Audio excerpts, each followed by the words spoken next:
bad news because we're going to keep talking about international news, and we're going to look at Serbia's longtime ally and perhaps the a pinnacle of a fascist regime that kind of does things however they want. We look at Russia, and while the world's falling around of its own volition, Russia's certainly doing its part to maybe push it in that direction. So, in the early hours Wednesday, 3 Russian drones were shot down after crossing into Polish airspace.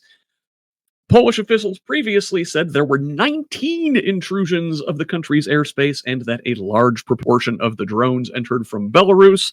A total of 16 drones were found throughout the country, Poland's interior minister said on Wednesday, spread all over the span of area of hundreds of square miles, right? So now, although Russian drones and missiles have trespassed into some NATO members' airspace before, this was the most serious incident of its kind since Moscow launched its full invasion of Ukraine in February of 2022.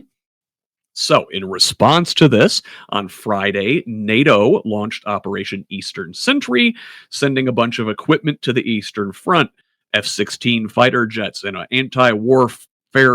anti-air warfare frigate from Denmark, 3 jets from France, and 4 Eurofighters from Germany, according to a NATO press release.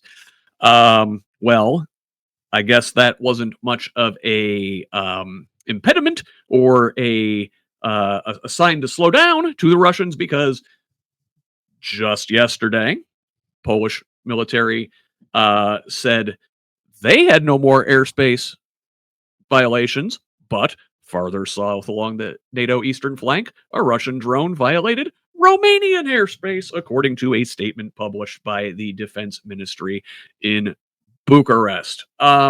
Chris, yeah, I know you were looking forward to talking about Russia. You looking forward to World War III there, buddy? Oh, you're on mute, man. Sorry about that. But I have to say, Nikki Haley was right all along.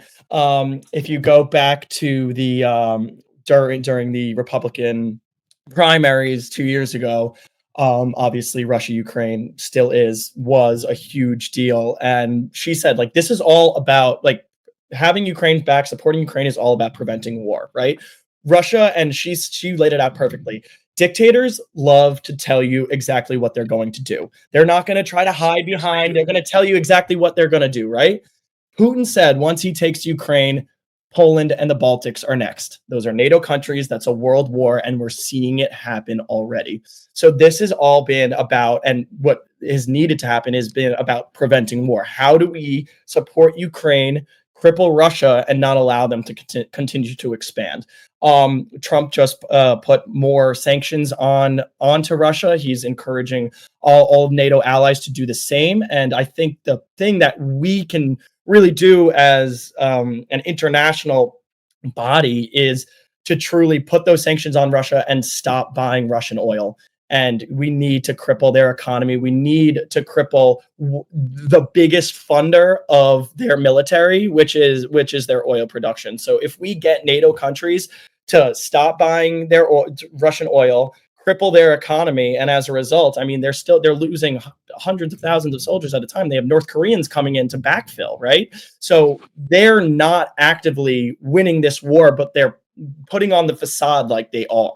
Right. And then they're going into Poland and doing everything like that. And they can put on that facade because they have the money to continue to do it. So if we cripple them economically, I think then we can start to see the power structure of Putin and Russia start to crumble. I for one, would like to apologize to 2012 era Mitt Romney. We all laughed at him when he said that Russia was the U.S.'s greatest geopolitical foe at that point. And we were like, come on, Mitt, you're living in the past. It's China, right? Yeah, well, you know what? Mitt might have been right on that one. I didn't laugh. I didn't laugh. I always wondered like if Mitt was our president, or where the party would be right now if he had won. Well, I tell you, Chris, somewhere different for sure.